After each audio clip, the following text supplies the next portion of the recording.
네. 하나님은 진리십니다. 우리 옆 사람에게 인사하겠습니다. 사랑하고 축복합니다. 사랑하고 축복합니다. 사랑하고 축복합니다. 사랑하고 축복합니다. 네. 제가 주일날에 강대상에 이렇게 올라올 때 강대상이라고 하기는 좀 애매할 수 있지만 제가 이렇게 강단에 올라와서 여러분에게 말씀 전할 때 꼭 챙기는 게 있습니까? 뭘까요? 포인트 제가 우리 성도님들 저기 앉히기 싫어가지고 제가 예배드리라고 제가 일부러 불편하게 그래서 이게 원래 저희가 영상에도 자막이 밑에 나가던 걸 제가 다 빼버렸어요. 이렇게 좁게 해가지고 파워포인트로 나가서 아마 보시는 분들 좀 불편할 수 있음에도 불구하고 제가 저기 앉아서 하기보다 여기 앞에 와서 같이 좀 더 예배했으면 좋겠다는 마음에서 제가 사실 불편하게 하고 있어요. 그래서 가끔 제가 눈을 뜨고 있고 실수하는지 뭐 이런 것들을 좀 보고 있습니다. 근데 그게 아니에요.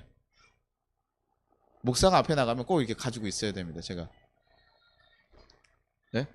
성경책도 가지고 나가야 되는데 저희 교회는 사실 설교만 하는 교회는 안 가져가야 되는데 저는 제가 다 순서를 하잖아요. 그러니까 꼭 순서를 진행하기 위해서 뭐가 필요합니까? 주보가 필요해요.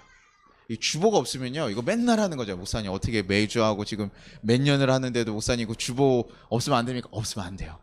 이게 사람 신기하더라고요. 이거 없으면요 헤매고 막 당황합니다. 그러면서 계속 신경 써요. 이 다음에 이게 맞나? 권사님 기도인가? 그럼 PPT를 계속 확인해 보게 되고 이렇게 되는 거죠.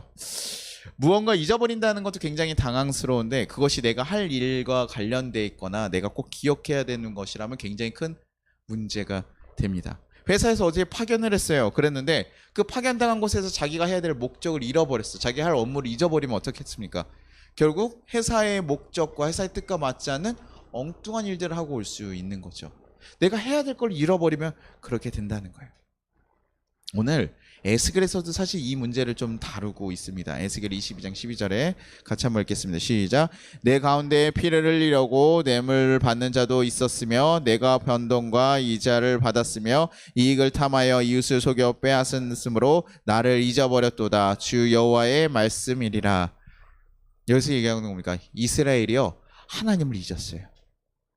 하나님을 잊어버린 거예요. 그래서 하나님께서 사실 진노하고 계시거든요. 계속 하나님께서 이스라엘 백성들 계속 진노하고 계신데 그런데 단순하게 하나님을 잊어버린 것에서 얘기하는 것이 아닙니다. 잊어버렸으면 뭐 하면 됩니까?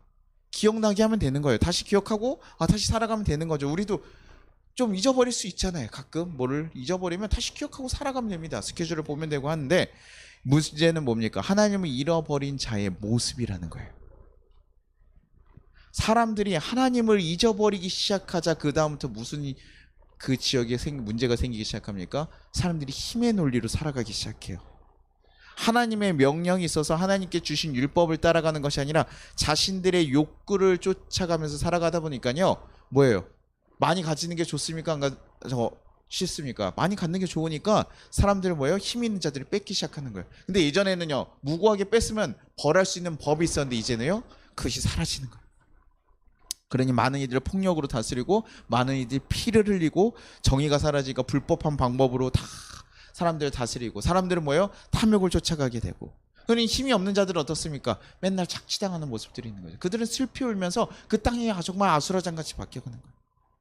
속이는 자들이 잘못이 아니라 속는 자들이 잘못이다 라고 하는 것처럼 이제는 아예 그런 식으로 사고가 속이는 자들에 대해서도 두둔하게 되고 그것이 당연한 거 아니냐라고 받아들이게 된다는 거예요. 그런데 심지어 어떻게 합니까? 에스겔에서 22장 7절에 그들이 내 가운데서 부모를 업신여겼으며 내 가운데서 나그네를 학대하였으며 내 가운데서 고아 거부를 해하였도다. 하나님께서는 뭐하라고 했습니까? 하나님께서 우리에게 주신 계명들이 있죠. 구약에서부터 주어진 신명기에서 주어진 게 뭐예요? 나그네 고아 과부 뭐예요? 다 섬기라는 거. 이들을 지켜주고 도우라는 거죠. 그렇죠? 힘들고 어려운 자들. 그 다음에 성경에서 절대적으로 얘기하는 건 부모를 뭐 하라는 겁니까? 공경하라고 나와 있어요. 부모를 너네가 공경하고 부모의 뜻이 좀 아니더라도 잘 공경하고 따라가라라고 얘기해요. 부모한테도 당연히 자녀한테 잘 사랑하고 주라고 하지만 일단 기본적으로 그것이 하나님의 명령이에요. 하나님 뜻의 기본적인 거예요. 하나님은 자기의 자녀들, 너를 창조했던 그 자녀들은 당연히 하나님 그 부모를 잘 섬겨야 되는 거예요. 그것이 뭐예요? 결국 우리가 창조주인 하나님을 잘 섬기는 그 원리들이 가격에 사실 담겨 있거든요. 그래서 그것을 하나님께서는 명확하게 계신데도 불구하고 뭐예요? 부모를 업신여기고 나그네를 학대하며 고아가부를 해야 했다는 거예요. 아예 하나님께서 명령하신 거하고 어떻게 해요? 정반대로 살아가게 되는 거예요. 그러니까 안식일은 어떻게 잘 지킬까요? 안 지킬까요? 당연히 안식일 이제 엉망이죠. 더럽히고 이방신을 섬기고 산 위에 들여진 제물들을 먹고 음행하기 시작하고 그 음행이 점점 심해져서 어떻게 해요? 자기 아버지와 관계 맺는 자들, 부정한 여인들과 관계 맺는 자들, 이웃의 아내, 며느리와 남매끼리 관계 맺는 것들이 비일비재해지기 시작하는 거예요. 여기에 지금 에스겔의 22장에 거기에 가득 차 있습니다. 이렇게 아주 여기서 제가 얘기하기도 좀 민망한 내용들을 가득 차 있어요. 이런 경악한 일들을 일어난 게요, 그냥 어떤 몇몇의 소수들에게 일어났다고 하는 것이 아니에요. 지금 이스라엘 백성 전체적으로 뭐예요? 그런 풍토가 흘러가고 있다는 거예요. 그것을 어떻게 보면 당연하게 여기고 했다는 거예요. 내가 사랑하면 내가 하고 싶으면 누구랑도 하면 되지. 우리가 동물과 우리가 좀 다른 것들이 오니까 거기는 본능에 따라가지면 우리 이성을 가지고 살아가잖아요. 근데 이들의 모습이 거기서 뭐와 같다? 짐승과 같이 변화같더라. 힘이 세면 정복하고 내가 먹고 싶으면 먹고 뺏고 싶으면 뺏고 이런 식으로 아예 정의는 없어지고 자신들이 하고 싶은 대로 살아가는 사람, 자신의 마음이 가는 대로 흘러간 대로 살아가는 사람, 우리 이걸 죄라고 얘기하는 거예요. 하나님의 뜻과 정반대의 삶을 살아가는 거. 우리 삶의 주인은 나야, 우리 그렇게 얘기하잖아요. 그러면서 뭐야? 내 마음대로 내가 하고 싶은 대로 살아가는 거 아니에요? 우리 그렇게 외치고 있다고요. 그런데 그러다 보니 그것이 하나님이 말씀하시는 것과 전혀 다른 것, 그리고 그것에 대해 경각심을 가지고 얘기하는 단 한 사람도 없다라는 거예요. 시키지도 않은 예언들을 하는 이들이 생겨나기 시작하고요, 하나님과 전혀 다른 언약을 아예 파기하는 모습들, 하나님을 배신하는 모습으로 살아가는 이들이 지금 예루살렘, 하나님의 성전이 있는 그 예루살렘에서 이루어지고요. 그래서 예루살렘 뭐라고? 피 흘리는 성읍이라고까지 불러요. 자, 하나님에게 정말 그것들을 보면서 창담한 심령이 있는 거예요. 그냥 하나님이 잊었으니 종교적으로 조금 태만해진 거 아니냐, 해야 될 거 우리 11조 생각도 안 하고 기도도 안 하고 말씀도 안 하고 이 정도가 아니라, 하나님을 잊어버렸다라는 것은, 하나님이 없다라고 하는 것은 이 사회 전체적으로 그 붕괴를 다 무너뜨릴 정도로, 밸런스를 다 붕괴시킬 수 있을 정도로 큰 문제가 되고 있다는 거예요. 하나님이 하나님 믿는다는 게 이렇게 굉장히 큰 일인 것이죠. 결국 하나님 잊어버려서 오는 영적인 침체가 그들로 하고 제약된 길로 가는 것을 막지 못하고 제약을 하면서 결국 그런 모습으로 결과를 만들어내게 되는 것이에요. 하나님께서는 이것을 보면서 절망하시는 거예요. 어떻게든 하나님 창조한 목적대로 잘 살아갈 수 있도록 다 이끌어가게 하고 반대로 걸어가는 자들을 어떻게 해요? 바꿔내려고 했어요. 그러니 그 수많은 선지자들이 계속 보내면서 하나님 말씀을 계속 전하고 흘려보내는 거죠. 그래서 단 한 사람이라도 여기를 제대로 바꿀 수 있는 사람을 찾아봤는데 있어요, 없어요? 없다는 거예요. 경각심을 가지고 하나님 뜻대로 제대로 살아갈 수 있는 사람 한 사람. 소돔과 고모라는 몇 사람이라도 있었잖아요, 그렇죠? 근데 그것도 외부 사람이니까 그렇게 할 수 있지만 그때와 동일한 거예요. 하나님 마음이 어떤지 알겠어요?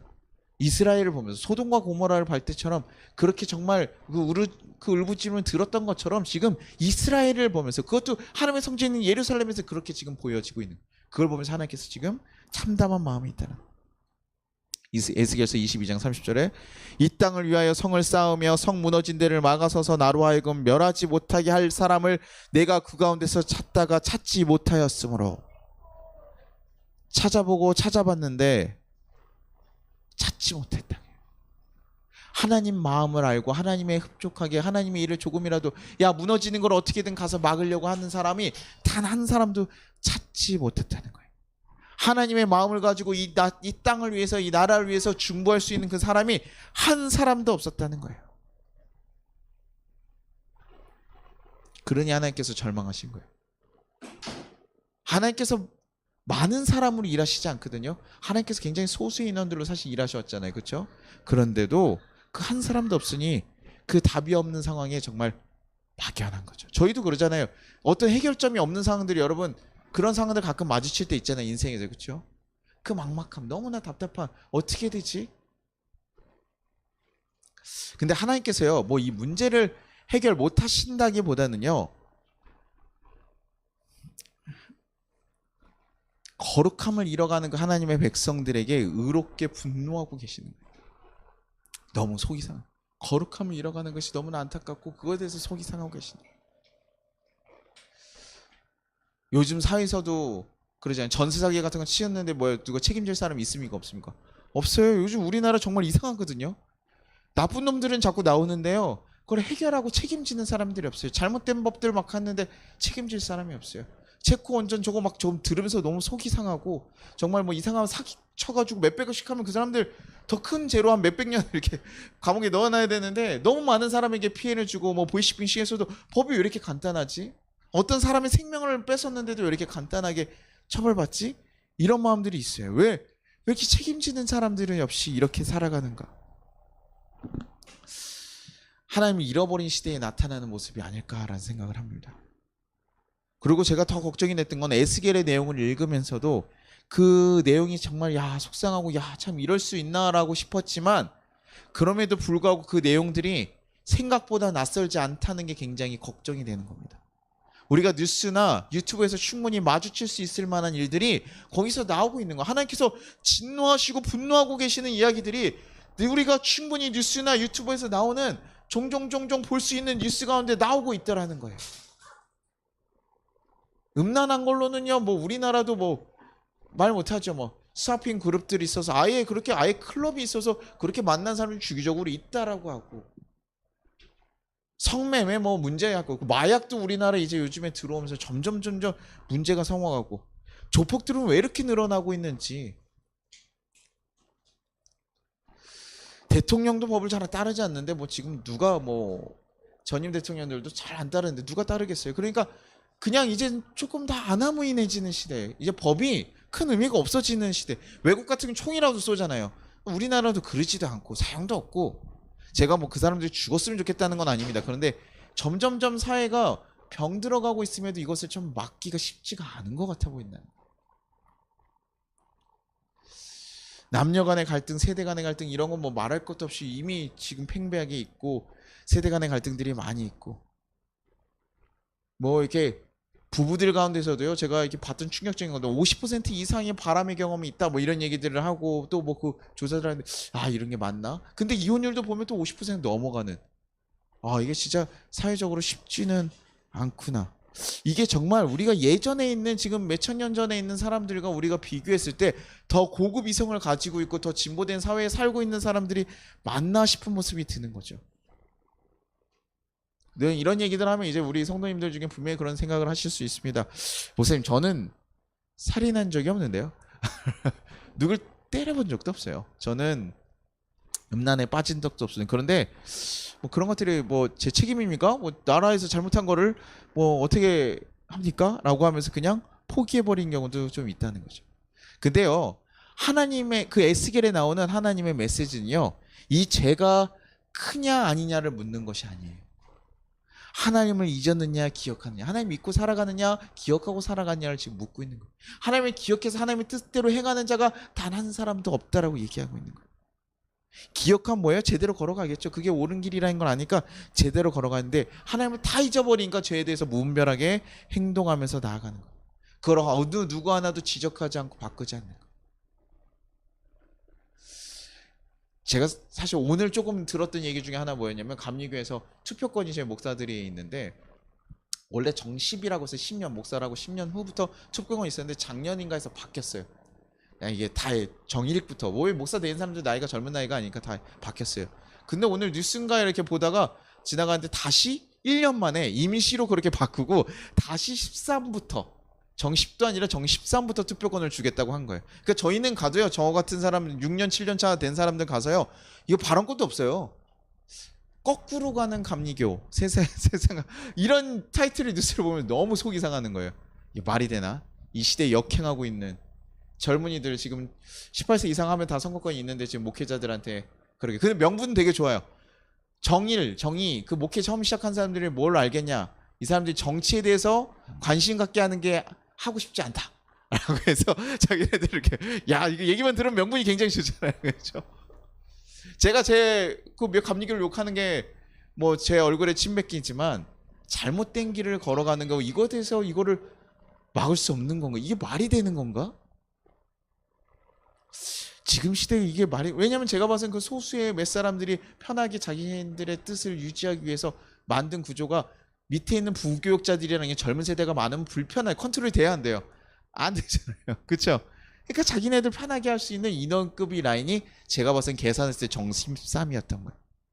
그렇다고 저는 추측을 했습니다. 그래서 너무 화가 나는 일들이더라고요. 근데 누군가 이거에 대해서 얘기해야 되지 않을까? 누군가는 이것을 지적해야 되지 않을까? 분명히 저는 한번 크게 문제가 나올지 않을까라고 생각을 해보고 있어요. 근데 이런 정신이 사실 있어야 된다고 생각해요. 일제가 우리를 정복했잖아요. 그때 어떻습니까? 여러분, 일제가 우리 힘이 약하니까 어쩔 수 없이 당했고, 지금 그렇게 얘기하는 몇몇 사람들 있잖아요. 뉴라이트랑 그 사람들 있잖아요. 우리 그때 속국이었으니까 우리 일본 국적이었고, 걔네가 우리 개발해줘가지고 우리가 이렇게 올라갈 수 있는 개발 도상국으로 올라갈 수 있었고, 얼마나 좋았냐. 걔네가 우리 혜택 준 게 얼마나 좋냐. 뭐 이런 정말 말도 안 되는, 정말 제가 욕하고 싶지 않대, 정말 그런 얘기들을 하는 게 정말 너무 속이 상하는 거죠. 그런데도 불구하고 우리나라 사람들 어떻습니까? 총칼로 뭐 싸우고 있는 사람들도 있지만 결국 뭐예요? 자신의 언어와 역사를 기억하기 위해서 뭘 했습니까? 우리 사람들이요? 독립을 외친 거예요. 나는 역사를 기억하고 있기 때문에 계속 저항하면서 싸운 거예요. 내가 누군지 알기 때문에, 이것은 부당하고 말이 안 된다고 알기 때문에 이것을 끝까지 내가 죽을지언정 나는 그것을 용납할 수 없다라고 싸운 거라고요. 자신의 뿌리를 알기. 이렇게 폭력적으로 억울하게 죽으면서 우리의 이름도 바꿔, 언어도 바꿔, 유산, 문화재 뭐 다 없애버리는 거. 그러니 옛날 사람들이 일본에 대해서 굉장히 안 좋게 생각하면 당연할 수밖에 없는 거예요. 지금의 뭐 일본이랑 더 뭐 지금 세대가 또 잘 지내야 되는 것도 있겠지만, 기억하는 자들은 그걸 받아들일 수 없는 거예요. 그래서 싸우고 하는 거라. 자신들이 누구인지, 자신들이 어떤 이들인지 아는 이들은 아무리 힘들고 어렵고 이래도요, 거기서 저항 정신을 가지고 나아가서 싸우고 나간다는 거예요. 제가 뭐 어디든 무조건 저항하라는 것이 아니에요. 하나님을 기억한다면 하나님의 자녀로서 우리가 하나님의 백성으로서 해야 될 것이 무엇인가 고민해야 되는 거라고요. 이스라엘이 율법을 모른다거나 하나님을 부정한 것은 아닙니다. 그들은 율법도 알았고 하나님이 있다는 걸 어느 정도 인정하기는 했어요. 그러나 그냥 의미 없는 존재로서 받아들였기 때문에 하나님에 대해서 듣기는 했으나 그것 자체가 뭐예요? 잊어버린 거랑 동일한 모습이었던 거예요. 교회를 다니고 우리가 하나님을 안다고 하지만 하나님을 제대로 알지 않고 정말 교회만 그냥 왔다 갔다 하면 우리 삶은요 전혀 변함이 없어요. 차라리 하나님을 모르는 자들과 동일하게 되는, 괜히 이거 헛수고 하는 것처럼 다니는 거죠. 그럼에도 불구하고 그 여기에 예배에 나와야 말씀이라 한번 듣고 변할 수 있는 기회가 생기니까 어떻게든 나오라고 여러분에게 권면하는 거죠. 그러나 정말 하나님을 알지 못하면 그 하나라도 제대로 설 수 없다는 거. 아무리 교회가 많아도 제대로 된 소리 하나 외치지 못하면 그것이 무슨 교회라고 얘기할 수 있겠습니까? 독일 나치 시대 때 독일에 많은 교회가 있었는데요. 근데 그들의 대부분이 뭐 했습니까? 침묵했습니다. 국가에 충성하는 것이 곧 신앙이다. 그렇게 외치는 시대였다고요. 좀 익숙하지 않습니까? 저 어디서 들어본 것 같은 느낌의 그런 얘기들을 거기서 했다고요. 국가가 하나님 주신 거, 하나님 말씀에 순종하라, 하나님 세워주신 지도자에 순종하라고 하지 않느냐. 국가에 충성하는 것이 곧 신앙이다. 그런데요, 그때 한 사람이 이렇게 얘기했습니다. 하나님 앞에 침묵은 죄다. 나치의 명령은 하나님의 명령이 아니라고 고백하면서 히틀러를 죽이려고 했던 저항운동에 참여한 사람이 있어요. 그게 누구냐면 바로 보네포 목사님이에요. 값싼 은혜, 회개 없는 용서요, 제자됨이 없는 은혜다. 그러나 값비싼 은혜는 제자의 삶으로 부르는 그리스도의 음성이다. 우리가 쉽게 얻어서 그냥 편안하게 그렇게 가봤자 거기서 구원이 있을 수 없다는 거예요. 내 목숨을 드릴지라도 우리가 제대로 된 그리스도의 음성에 따라가는 것, 그것이 우리에게 얼마나 값진 것입니까? 하나님의 말씀, 하나님의 은혜는 이렇게 칩하게 여길 것이 전혀 아니라는 거죠. 결국 그는요, 체포돼서 2년 동안 수감 세상을 하다가 전쟁이 끝나기 2주 전에 39세란 나이에 교수형에 처해서 죽게 됩니다. 그러나 우리는 이 보네포 목사님의 정신과 뜻을 잘 기려야 되는 것이죠. 아, 목사님 그거 꼭 히틀러 죽이러 우리도 참석해야 됩니까? 이렇게 얘기하기에는 사람마다 좀 다를 수도 있어요. 거기 방식이. 그러나 깊은 어둠의 시대에서도 중보의 길을 걸어가고 의로운 길을 찾아가면서 그것이 무엇일까 고민하는 그 마음, 하나님의 우리가 자녀이기 때문에 하나님 뜻을 알기 때문에 하나님 뜻으로 봤을 때 이것을 생명을 해치는 것이 옳지 않다고 분명히 봤을 때 그것을 정하고 싶고 얘기할 수 있는 마음이 우리 가운데 있어야 되는. 한 사람이라도 바로 서면요, 그 한 사람을 통해서 하나님께서 역사를 만들어갈 수 있다는 거예요. 우리는 자꾸 포기해요. 너무 큰 세력 앞에 오면 자꾸 포기해요. 빚이 너무 많이 지면 여러분 갚을 생각합니까? 안 합니까? 안 해요. 한 100만 원, 200만 원 갚는데 1000만 내가 지금 해가지고 갚지 못했다가 막 100억, 200억 돼봐요. 아유, 죽는 게 낫지. 이거 평생 갚겠나? 이러면서 포기한다요. 우리 자꾸 너무나 큰 것 앞에서 포기하고 체념할 때가 많아요. 그러면서 왜 내가 기도한다고 뭐 달라지나? 성인 선생님 기도하면 우리나라 바뀝니까? 안 바뀝니까? 네, 저거 애매한 대답을. 그래서 저거 그쵸? 우리 내가 기도한 거 갖다가 뭐 어떻게 얼마나 바뀌겠어? 근데 하나님을 위한 정말 그 기도, 뜨거운 기도가 이 나라를 바꿀 수 있다고요. 나 혼자 옳은 얘기를 해봤자 결국에 뭐예요? 못한 돌이 돌 맞는다고, 그쵸? 돌 맞아서 죽을 수밖에 없다라고 생각하면서 우리 포기해버린다고요. 그러나 하나님께서 하시는 그 역사는 정말 소수의 사람들을 이끌어간다는 거 여러분 기억하셔야 돼요. 그리고 그것이 누구요? 다른 사람들 아니라 우리 아무것도 없는 부족한 우리 같은 사람들을 사용하셔요. 연약하고 약한 사람들, 바로 나 같은 사람들을 사용하셔서 하나님 바꿔가신다. 우리는 그냥 이렇게 보고 판단하는 경우도 많아요.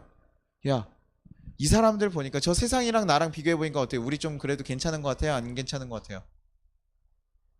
그래도 조금은 선하게 사는 것 같잖아요. 그렇죠? 세상에 있는 사람들보다요. 그래도 교회 온 사람들이 그래도 한 번은 더 노력할 거 아니에요. 그렇죠? 그렇게 살아간다고 생각하면서 나는 조금 더 괜찮아라고 합리하면서 살아갈 때도 있다고요. 그러나 그것은 하나님께서 우리를 어떻게 바라보시냐 훨씬 더 중요한 문제 아닙니까? 하나님께서 우리를 기억하시느냐가 더 중요한 거 아니에요? 하나님께 바라보시기에 너가 내 뜻을 잘 기억하고 걸어간, 나를 정말 잊지 않고 살아가는 자구나. 내가 작은 명령 하나 너네에게 맡겼는데 네가 그 말씀을 지키기 위해서 그 자리에서 평생 열심히 수고하면서 지켜나갔구나. 이것을 하나님께서 기억해 주시는 게 귀한 거 아닙니까? 그렇죠?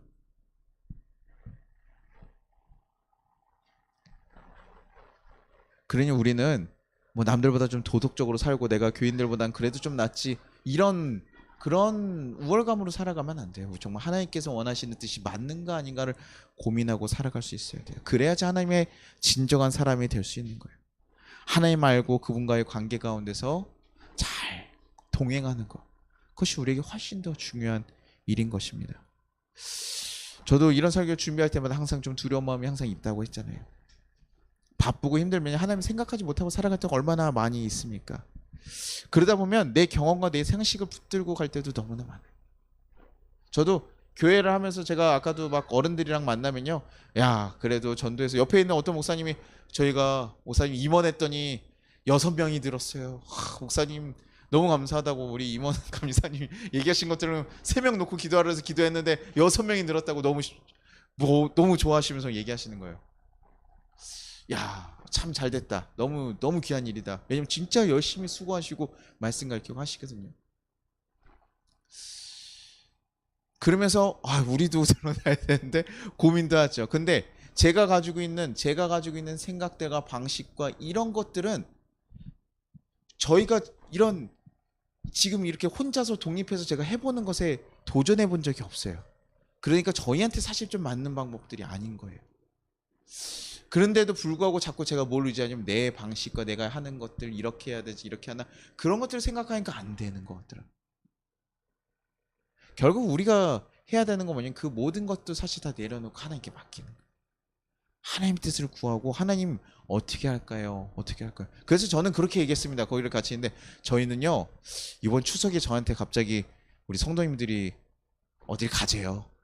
1박 2일로 가재요. 저희 성도님들이 원래 단대에서 1박 안 하는 사람들이거든요.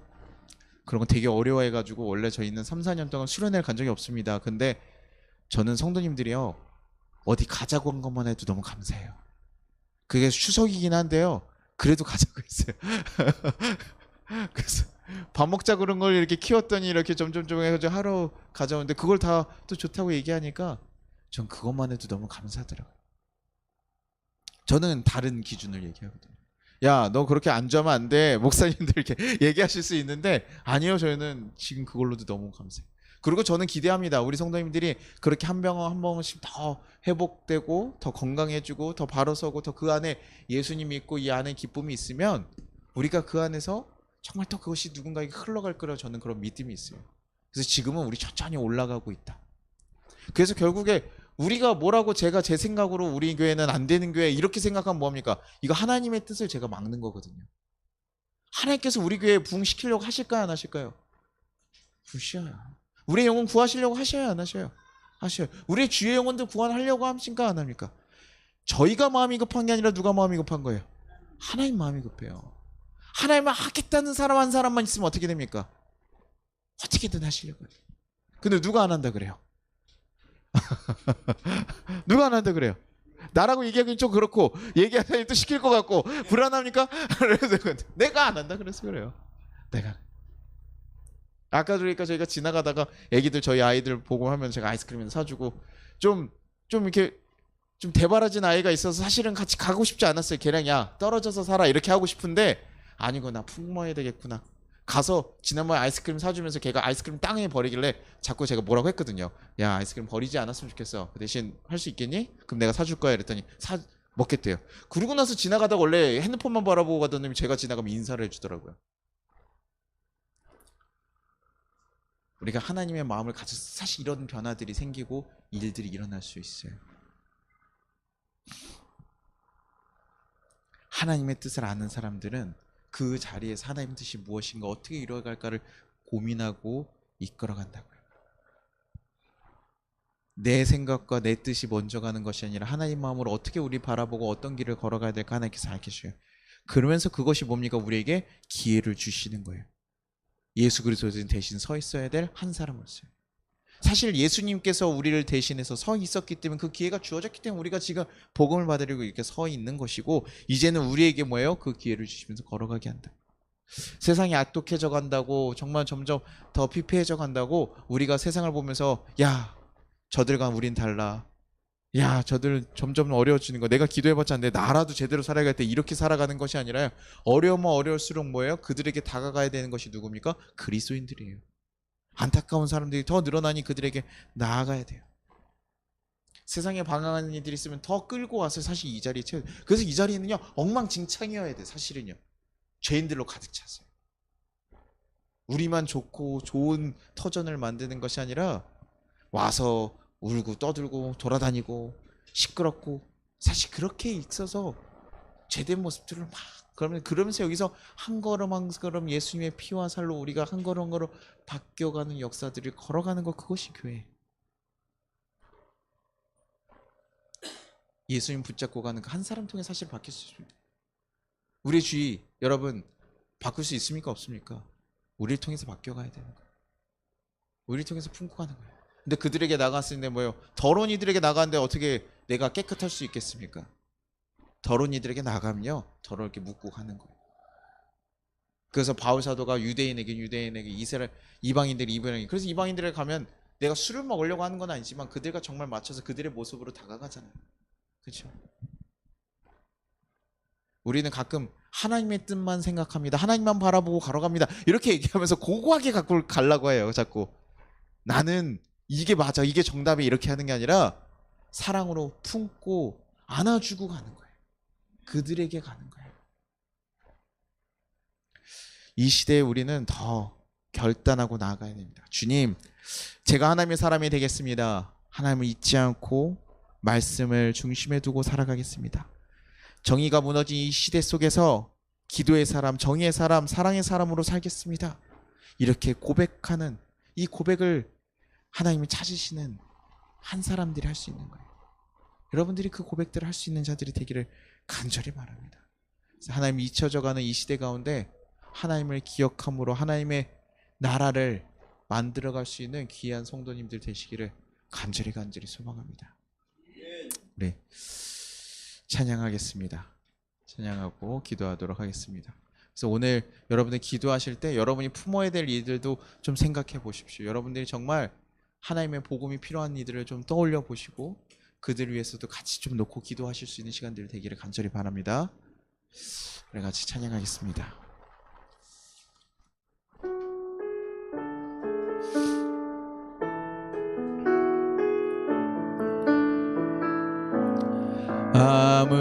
아무도 예배 예배하지 않는 그곳에서 주를 예배하리라.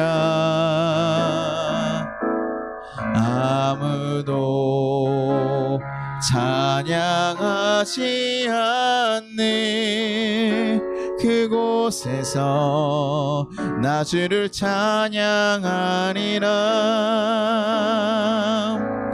누구도 헌신하지 않는 그곳에서 주께 헌신하리라.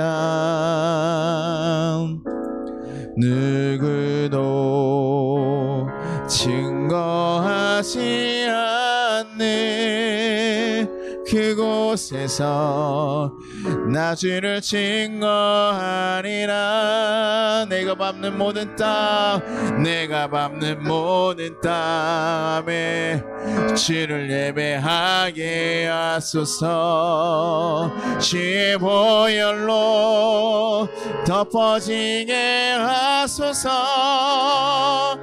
내가 선이고 주의 거룩한 곳 되게 하소서. 주의 향기로 물들이소서. 내가 밟는 모든 땅, 내가 밟는 모든 땅 주를 예배하게 하소서. 아멘. 주의 보혈로 덮어지게 하소서. 내가 선이고 주의 거룩한 곳 되게 하소서. 주의 향기로 물들이소서. 우리 같이 기도하겠습니다. 주님, 정말 이 땅 가운데서 하나님의 복음을 기억하고 걸어갈 수 있는 자들 되게 해달라고. 주님, 우리 또한도 연약하고 약하지만 하나님의 은혜로, 하나님의 그 예수님의 그 희생으로 우리가 하나님 이렇게 거듭나서 하나님의 자녀가 될 수 있었던 것처럼 우리 주위에도 하나님의 복음을 필요한 자들을 우리가 바라볼 수 있게 하여 주시옵소서. 하나님, 우리가 정말 이 하나님을 잊어가는 이 세대 가운데서 하나님을 잊지 않고 온전히 주의 길을 걸어가며 그 거룩한 길을 쫓아가며 하나님의 마음을 가지고 사랑하고 품고 걸어갈 수 있는 자들 되게 하여 달라고. 주님, 우리의 시선도 자꾸 올라가지만 다시금 우리의 마음을 붙잡아 주셔서 주의 길로 걸어갈 수 있게 달라고. 그래서 하나님의 복음이 정말 필요한 그 연약한 자들 가운데, 그들 가운데 그 복음을 흘려줄 수 있는 귀한 통로가 우리가 될 수 있게 달라고. 우리 같이 주여 한번 부르고 기도하도록 하겠습니다.